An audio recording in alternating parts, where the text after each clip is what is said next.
जय द्वारकाधीश। तो आज टॉपिक है सुबह सुबह कोई आपके बारे में क्या सोच रहा है। ठीक है भाई, आज की रीडिंग है 12 नवंबर शनिवार के लिए reading.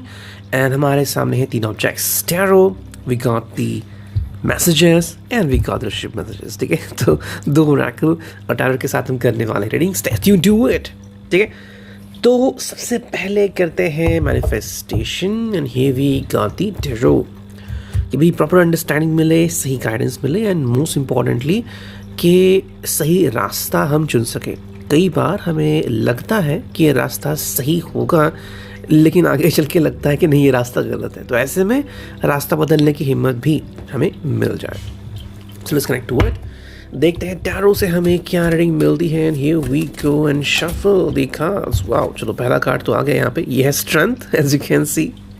So the first card which we see over here, this is none other than strength. And अगर हम strength की बात करें, so it is all about the understanding of the weakness. मतलब जो भी हमारी कमज़ोरियाँ हैं उनको understand करना। अब अगर हम इस कार्ड को देखें तो यहाँ पे जो कमज़ोरी है वो क्या हो सकती है।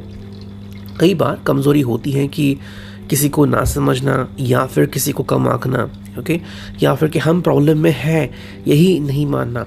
तो मेरे हिसाब से ये पर्सन जो है वो कुछ गलतियां कर चुका है और कर भी रहा है, जहाँ पे इसको बहुत ही ईजिली मदद मिल सकती है। जैसे कि मान लो ये पर्सन अगर आपको कॉल करता है, कहता है कि भाई मैं परेशान हूँ या मैं परेशानी में हूँ, तो आप तुरंत इसको हेल्प करोगे जितने आपसे बन सके, या फिर आप अपने फ्रेंड्स को भी कह सकते हो या फिर सोल्यूशन ढूंढने में इसकी मदद कर सकते हो। तो बहुत ही ईजिली ये सब हो जाएगा।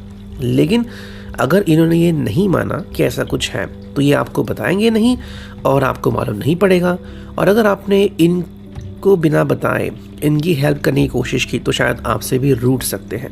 ठीक है, तो अगर आप में से कुछ लोगों को ऐसा लग रहा है कि ये पर्सन आपसे क्यों नहीं बात कर रहा है, तो शायद ये भी एक रीज़न हो सकता है कि आपने बिना इनके बताए इनको हेल्प करने की कोशिश की और ये उनको शायद अच्छा नहीं लगा। भाई हर एक व्यक्ति के लिए अलग अलग चीज़ें होती हैं, लेकिन अगर हम इस कार्ड को देखते हैं तो स्ट्रेंथ का मतलब होता है कि अपने वीकनेस को भी परखना।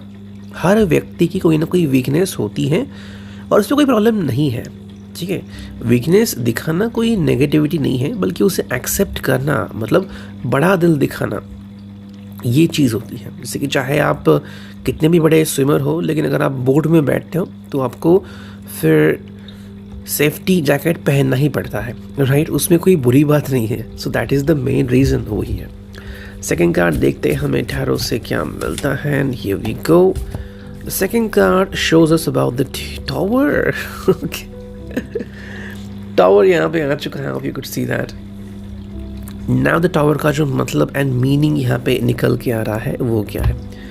देखो भाई, टावर का आना मतलब ये है कि कहीं ना कहीं पे अंडरस्टैंड करना द सिचुएशन। इसका मतलब ये नहीं कि बहुत कुछ ख़राब है या फिर सब कुछ ख़राब होने वाला है।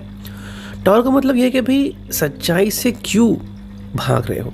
ठीक है, ये सच्चाई किसी के लिए बहुत छोटी, किसी के लिए बहुत बड़ी भी हो सकती है। जैसे कि मान लो ये पर्सन शायद आपको कमिटमेंट नहीं देना चाहता और आप कह रहे हो कि without commitment I don't want to communicate with you anymore, या फिर मुझे ये रिश्ता नहीं निभाना। ठीक है, तो ऐसे में ये टावर उनके लिए हो सकता है। ये टावर कैसे गिर जाएगा अगर ये कहेंगे कि हाँ I am giving you commitment. Secondly बात यहाँ पे आती है कि जहाँ पे ये पर्सन अपनी इच्छाओं का दमन नहीं कर पा रहा है, जैसे कि अगर बहुत अहंकार है उसे कंटिन्यू कर रहा है, ड्रिंकिंग की हैबिट से, और आप कह रहे हैं कि भाई आई विल मैरी यू, अगर आप ये हैबिट कम कर दो या फिर बंद कर दो, या फिर अपना गुस्सा कम कर दो, या फिर जो अच्छे दोस्त नहीं उनको छोड़ दो, या फिर सीरियसली बात करो अपने फ्यूचर के बारे में कि आपका जो जॉब है कि वो परमानेंट है नहीं है। तो ऐसी बहुत सारी बातें आती हैं। सो मेरे हिसाब से ये पर्सन में थोड़ा सा अहंकार हो सकता है यहाँ पे, एंड ये गलत डिसीजन ले रहा है, फिर चाहे कितने भी बड़े पोस्ट पे हो। ठीक है, जैसे कि मुझे हाल ही में दो लोग मिले जिन्होंने दो अलग अलग डिसीजन लिए इन्वेस्टमेंट के, दोनों ही फ्लॉप हो गए, दोनों ही बहुत अच्छे पैसे कमाने वाले व्यक्ति थे। ठीक है, लेकिन किसी ने 4-5 लाख रुपए कमा दिए, किसी ने 1.5-2 लाख रुपए कमा दिए। सो यू डोंट नो कि व्यक्ति कितने भी बड़े पोजीशन पे क्यों ना हो वो गलती करेगा या नहीं करेगा। ठीक है, तो ये इम्पॉर्टेंट है कि गलती करने के बाद आप कब सुधरते हो या नहीं सुधरते। ठीक है, थोड़ा सा अंतर्मुखी वाला रीडिंग आ गया है इस पर्सन के लिए मेरे हिसाब से। नेक्स्ट जो कार्ड यहाँ पे आ चुका है वो है द वर्ल्ड। एंड अगर हम इस वर्ल्ड को देखें तो दुनिया को ये किस एंगल से देखते हैं, ये देखना आपके लिए काफ़ी इंपॉर्टेंट होगा कि क्या ये दुनिया को एज ए मजाक करके देखते हैं या फिर सच में उससे कुछ सीखते हैं। ठीक, आई थिंक काफ़ी सालों पहले एक फ़ोटो आई थी, आज भी आपको मिलेगी यूट्यूब पे या फिर कहीं पे, कि एक कैट है, बारिश हो रही है एंड वो एक व्यक्ति है, ठीक है, जंप शूज़ पहने हुए, उसके पैर पे वो उसने अपने पैर रखे और उसकी तरफ देख रही है। सो ये बहुत ही क्यूट वाला मतलब पिक्चर है और एक्चुअली रोना आता है उस पिक्चर को देखते हुए। तो ये जो हम दुनिया से सीखते हैं कि भाई ऑलवेज हेल्प एनिमल्स, ठीक है, या फिर नेचर की हेल्प करो, ये जो बात आती है वहाँ पे कितनी इंपॉर्टेंट बात है, लेकिन कितने लोग इसे फॉलो करते हैं। अब अगर ये पर्सन दुनिया को अपनी नज़र से देखेगा कि नहीं मैं जैसे देखूंगा वैसे ही दुनिया है, तो कैसे होगा। तो जैसे हमने शुरुआत में कहा, शुरुआती कार्ड में अहंकार यहाँ पे हो सकता है। अब अहंकार क्यों इंपॉर्टेंट है, जैसे कि मान लो आप उनको कॉल कर रहे हो, मुझे नहीं कॉल उठाना, अहंकार आ गया। आप कह रहे हो कि मुझे मिलो, मुझे नहीं मिलना, अहंकार आ गया। आप कह रहे हो कि भाई थोड़ा सा अपने आप को चेंज कर लो, मुझे नहीं चेंज करना, ठीक है। तो ये जो बातें आती है वो अहंकार में आती है। तो वो बातें एक्चुअली छोटी होती हैं लेकिन दुनिया तबाह करने के लिए बहुत ही ईजी होती है वो बातें, ठीक है। नेक्स्ट कार्ड जो हमें मिला है the empress, the empress, the empress, लगातार ये कार्ड आ रहा है। मेरे हिसाब से ये पर्सन बहुत ही ज़्यादा आउट फोकस्ड है, खुद पे बहुत ज़्यादा फोकस्ड है एंड खुद के अलावा इसे कुछ सूझ नहीं रहा है। खुद का मतलब ये नहीं कि सिर्फ अपने ऊपर खर्च करेगा, लेकिन जो अपना एटीट्यूड है ये उसको नहीं भुलाएगा, ठीक है। जैसे कि सेम रेस्टोरेंट में जाना, सेम गलतियाँ करना, सेम तरीके से ड्राइविंग करना, सेम बातें करना, सेम फिलॉसफी रखना, चाहे वो फिलॉसफी इसको डुबा ही क्यों ना दे। तो वो चीज़ें हमें यहाँ पे दिखती है। सेल्फ ऑब्सेस्ड शायद ये पर्सन हो चुका है, तो इसमें आपको थोड़ा ध्यान देने की ज़रूरत है इस पर्सन के ऊपर कि ये पर्सन अपने आप को बदले जल्द से जल्द। एंड जो इस कार्ड हमें मिला है वो है 3 ऑफ पेंटिकल्स, ठीक है।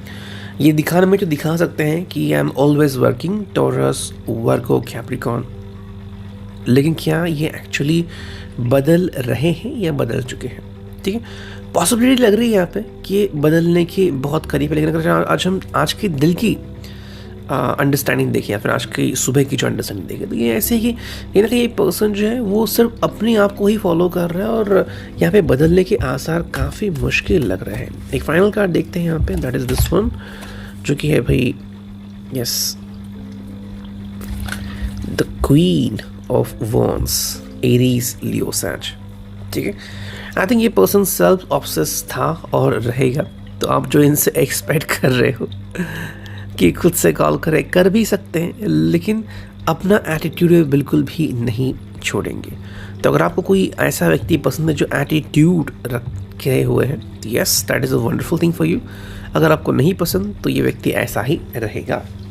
ऑलमोस्ट 8:30 मिनट हो चुके हैं and let's now connect with the Oracle, ठीक है। चलो देखते हैं हमें यहाँ से क्या कार्ड्स मिलते हैं, करते हैं कार्ड्स की शफलिंग। Here we go. The first card over here is easily influence others, ठीक है। भाई इजीली इन्फ्लुएंस अदर्स भी हैं और मेरे हिसाब से ये इजीली इन्फ्लुएंस भी होते हैं, यानी कि कोई बहुत ही जल्द इनको मूर्ख भी बना सकता है या फिर ये किसी को भी इजीली फॉलो करते हैं कि तुमने कैसे पैसे कमाए, मैं वैसे कमाता हूँ, या फिर तुमने ऐसे कैसे किया, यू नो, लाइकवाइज। तो इसमें हमेशा इनको सक्सेस मिलेगा ऐसा नहीं है। सेकेंडली इनकी जो रीच है वो भी बदल चुकी है। मे बी आप जब इनको मिल चुके थे, आपने जिनको देखा था वो शायद अलग तरीके से फॉलो कर रहे थे दुनिया को, अब उनकी जो फॉलोइंग है वो बदल चुकी है। नेक्स्ट कार्ड देखते हैं क्या है। 2 कार्ड हमें मिले जो कि है happy family and happy relationship, ठीक है। अगर हम इन दोनों कार्ड्स को देखें तो अंडरस्टैंडिंग ये आती है कि ये पर्सन एक्चुअली चाहता तो है कि चीज़ें काफ़ी सही करे, अपनी फैमिली को सही करे या फिर अपना रिश्ता सही करे, लेकिन क्या वो कर पाता है। अगेन यहाँ पे बात आती है कि जो उनकी ख्वाहिशें हैं वो एक तरफ है और जो उनके डिसीजंस हैं वो एक तरफ है। जैसे कि मान लो आपको मिलने के लिए आ रहे हैं, 30 किलोमीटर दूर हैं, लेकिन उनकी जो ड्राइविंग है वो बहुत ही रैश ड्राइविंग है। तो मिलने के लिए दिल होना और मिलने के लिए एक्चुअली आना, इन दोनों में बहुत बड़ा फ़र्क हमें नज़र आता है। एक जो फाइनल कार्ड में मिल रहा है वो है as you can see realistic. ये बात आई थिंक आपके लिए भी काफ़ी इंपॉर्टेंट हो सकती है कि क्या ये पर्सन रियलिस्टिकली ज़िंदगी जी रहा है या नहीं, and that is the main thing for you. Realistic view कि भाई मुझे ज़िंदगी में बदलने की ज़रूरत है, फिर मैं बदल रहा हूँ, मैं बदल चुका हूँ, ये काफ़ी इंपॉर्टेंट है। तो क्या ऐसा हो रहा है या नहीं, ये आपको ज़्यादा ध्यान में लेना है, ठीक है। हमने तय ओरेकल से हमें क्या रीडिंग मिलती है, ये है third oracle and let's connect to it. The first card over here is this one, जो कि है बिलीव मी। तो वही चीज़ यहाँ पे हो रही है, पर्सन कह रहा है कि बिलीव, यानी कि भाई कहीं ना कहीं विश्वास करो मेरे ऊपर। या तो ये पर्सन आपको कह रहा है कि भाई मैं बदल चुका हूँ या मैं बदलूँगा, ठीक है। तो अब तक जो हमने दो देखे कार्ड्स, पहला देखा टैरो एंड सेकंड देखा ओरेकल, ये दोनों में ही नज़र आ गया कि ये पर्सन सिर्फ बदलना चाहता है या नहीं, एक्चुअली ये तो क्लियर नहीं है, लेकिन बदल नहीं चुका है। तो ये सिर्फ उनका एक प्रयास हो सकता है आपको कहना कि भाई I want to change myself. हालांकि चेंज कब तक होंगे या नहीं होंगे ये तो हमें नहीं पता। सेकेंड जो कार्ड है वो है सेपरेशन एंड हर्ट यू। ये दोनों जो कार्ड हैं, सेपरेशन एंड हर्ट यू, ये सिंबॉलिक हो सकते हैं कि मे बी इस पर्सन के कारण आप शायद सेपरेट भी हो चुके हो, या फिर ये पर्सन आपसे सेपरेट होना चाहता है किसी वजह से कि अगर आप दोनों के ख्याल फ़िलहाल मैच नहीं हो रहे हैं, ठीक है। इसका मतलब ये नहीं कि आपके रिश्ते में कोई प्रॉब्लम है या फिर अड़चन है, लेकिन फ़िलहाल जो उनकी सोच है और जो आपकी सोच है वो अगर मेल नहीं खा रही है, तो कुछ समय के लिए फॉर द टाइम बीइंग ये पर्सन आपसे दूर रहना चाह सकता है। वही अगर हमने थर्ड कार्ड देखा तो वो है हर्ट यू। तो मे बी इनकी किसी भी तौर तरीके से आप हर्ट भी हो सकते हो, या फिर आप ऑलरेडी हर्ट हो चुके हो, ठीक। अगर ये बात है तो शायद इसको फिक्र हो भी सकती है, नहीं भी, लेकिन क्या ये बदलेगा, फिलहाल तो जवाब है नहीं। एंड जो फाइनल कार्ड हमें मिला है वो है लेट्स बिगिन। तो ये पर्सन सिर्फ वही कोशिश कर रहा है कि इसको अपने तरीके से ज़िंदगी जीनी है, और फिलहाल तो कोई सोल्यूशन यहाँ पे नज़र नहीं आ रहा है। Reading, I hope it was read. Thank you, take care, good bye.